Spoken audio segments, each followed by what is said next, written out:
Today, we are moving into content pillars, and I am so excited to share with you my 4 content pillars. And these are 4 different types of content that you want to be creating every single week and posting on your account.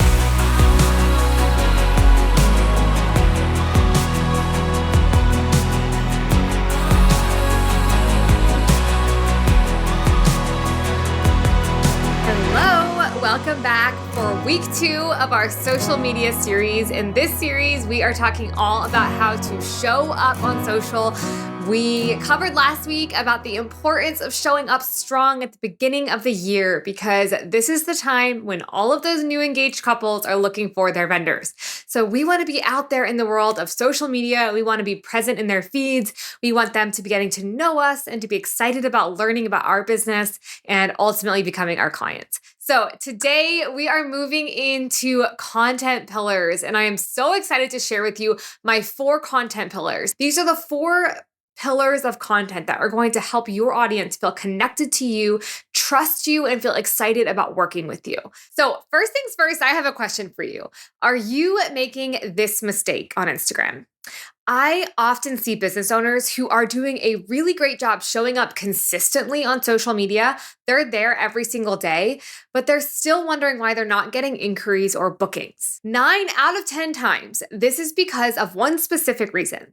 They are only posting about their services and offerings. Look, I get it. Social media feels like work for those of us in the wedding industry. If you're like me, you probably don't even enjoy social media on your personal account because it just has become a work-related thing. But at the end of the day, the whole point of using social media for our businesses is to identify our ideal clients and to meet them where they are. And really, when people are using social media, when they're scrolling on Instagram, when they're looking through TikToks, they are not looking to be sold to. Okay, that is not their goal. That's not why they open the app. They're ultimately looking to be inspired, to learn something new, to get ideas for their wedding, or to connect with other people who have things in common with them. Okay, they're looking for connection.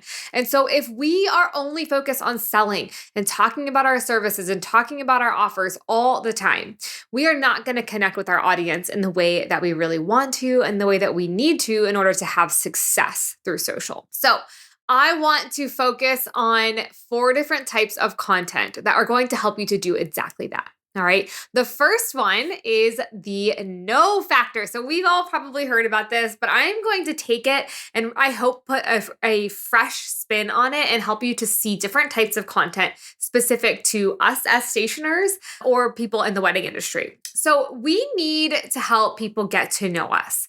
We want them to feel like they have a personal connection to us as an individual human. Okay. They should know what your name is. So we talked about this last week, making sure your name is in your bio, where you're located, what type of person are you?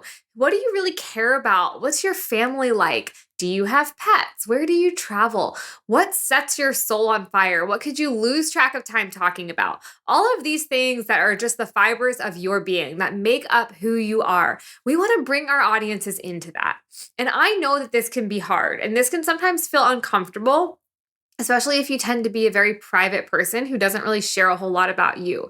But at the end of the day, when we're talking about success, when we're talking about using social media with a purpose, this is going to make a huge difference in helping your audience feel connected to you. And that is the foundational step before they're going to get any further into the buying process. They need to feel like they know you. Second, they need to like you. Okay. After they get to know you, they want to be like, I like this person. This person's cool. I can continue to absorb their content. I could sit in a coffee shop and talk with this person for a little while. I enjoy them. Okay. So to tap into this layer, you need to be your true self. We don't want to be this polished, perfect, professional version of ourselves all the time. Of course, I always maintain a certain level of professionalism on social and in my work life. However, we want to have a little bit of humor sprinkled in, a little bit of fun, a little bit of behind the scenes, a little bit of raw, real self in there. There are things that we can share about that will really help people to build that like factor. Some of these things might be, again, photos of your pets. I love to talk about my pets. And so that's a big one for me. Maybe it's just some little quirks about your personality, your favorite coffee, some reality show that you love, or maybe you're even sharing memes like that you saw that made you laugh. You're just resharing them to your stories. Or maybe you're getting a little bit deeper and you're sharing about causes that you really care about, charities that you donate to, ways that you volunteer in your community, things that help people not only know you, but really like you and really feel like your content is a breath of fresh air. That's what we want. We want people to see our content as a breath of fresh air on social media. Okay, so think about that every time you're making content. Is this a breath of fresh air content? If I were sitting on my couch after a long, hard day at work, would I be excited to come across this post? That's what I want you to think about when you are making content. So once they know us and now they like us, the next layer is trust. They need to trust us. And I can just promise you right now that before anybody will take out a credit card and pay you thousands of dollars, a prerequisite is trust.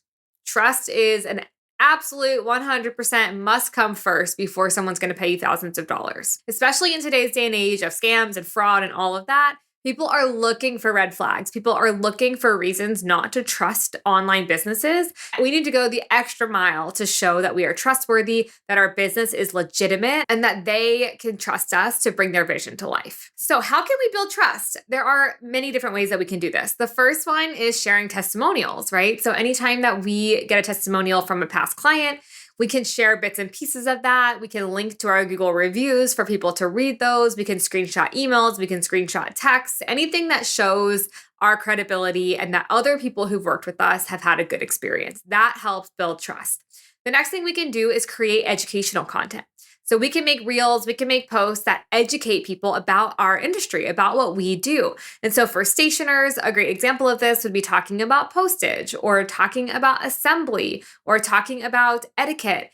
Anything that we can create that educates and that shows that we are knowledgeable about this subject matter creates credibility. Okay, when I am learning from somebody, I immediately see them as an expert. I immediately see them as someone who is an authority in that space. And that makes me more likely to trust them with my money if I need help with that specific thing. The next thing that we can do is show behind the scenes of our process.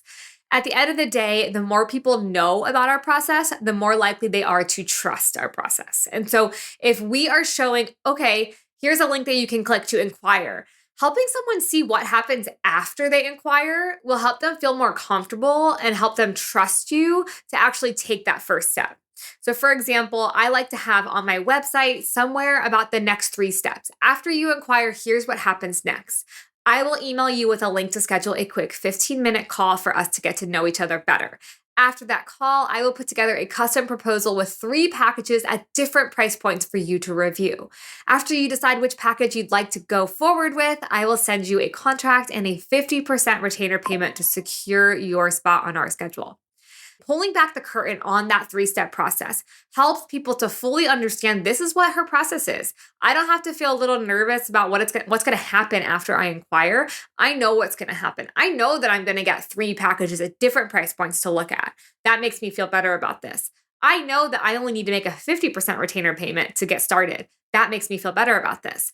Anything you can do to pull the curtain back and show your process and help people to feel confident moving forward and taking that first step is going to significantly increase their level of trust for you and your business. Other things that can make a big difference in trust is posting consistently. So when you're consistent on social media, people feel as though your business is more legitimate, they trust you more.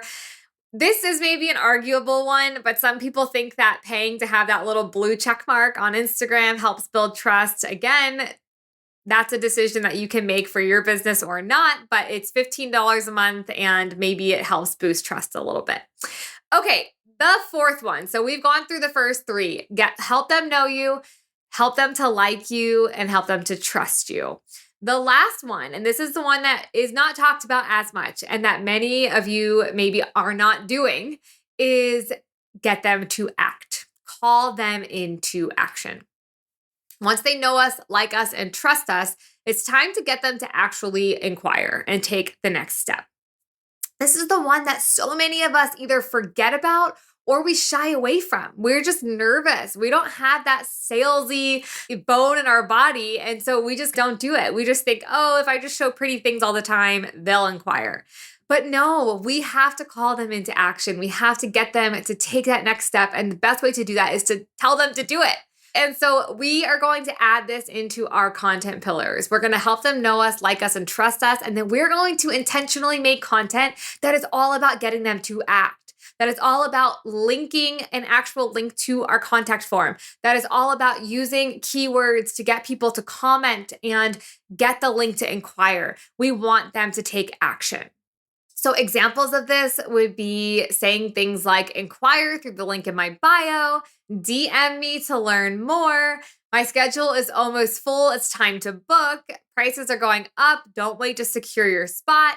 We can do this in a post, or we can do this in our stories and actually use the link sticker to call people into action to click the link. There are so many ways that we can get people to take action, but the first step is to actually do it, is to be direct, to be a savvy entrepreneur and actually ask people to act on our offers. All right, we have only scratched the surface on showing up better on social. I have so much left to teach you. Join me next week for a lesson on content planning. And be sure to register for the Social Stationer Challenge, which is our challenge that we're hosting in the month of February. This challenge is about to kick off, and it is going to be so incredibly fun. Not only are you going to have a community of people who are committed to being present on social for the month of February, that community, that momentum that you have being a part of a group, doing it together, that accountability, the inspiration, the energy, the excitement, it is powerful. So join us in this challenge. Get all the resources that we are giving you when you sign up. It is completely free, and you get to just be a part of this amazing group that is committed to being a part of the Instagram world or the TikTok world or the Facebook world, whatever social media platform you choose in the month of February. You can sign up through the link in the description, and I will see you next week.